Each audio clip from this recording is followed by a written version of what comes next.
இருக்க எல்லா பயிலும் விடிஞ்சாலும் இந்த போலீஸ்காரங்க மட்டும் விடியவே விடியாதாயா? ராத்திரியும் பகலுமா அப்படி அலைஞ்சே சாக வேண்டியிருக்கையா? ஆமாயா, நான் எப்படி நம்மளுக்கு வித்தியாசம்லாம் போச்சியா? என்ன அவங்க கையில் வளைய கண்ண கம்பு, நம்ம கிட்ட வெறும் கம்பு, அவ்வளோதான். பேரு தான் பெருசா போலீஸ்காரையும் பீத்திட்டு திடுறா. ஆனா கோர்ட்டு சுடுகாடு வரைக்கும் இப்படி காவ காக்கிறதே பொழப்பா போச்சுவாரு. நைட் டியூட்டி முடிஞ்சு வீட்டுக்கா போக முடியுதா?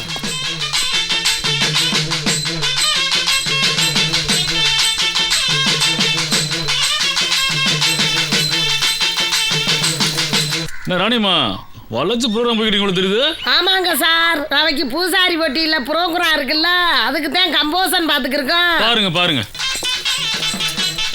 பாத்தியாயா, இவனுக்குள்ள பாடுறதுலேயே கம்போசிங்லாம் பண்ணி பாக்குதுங்க. அப்ப ஏஆர் ரஹ்மான்லாம் எத்தனை கம்போசிங் பண்ணி ஆஸ்கார் வாங்கியிருப்பாரு.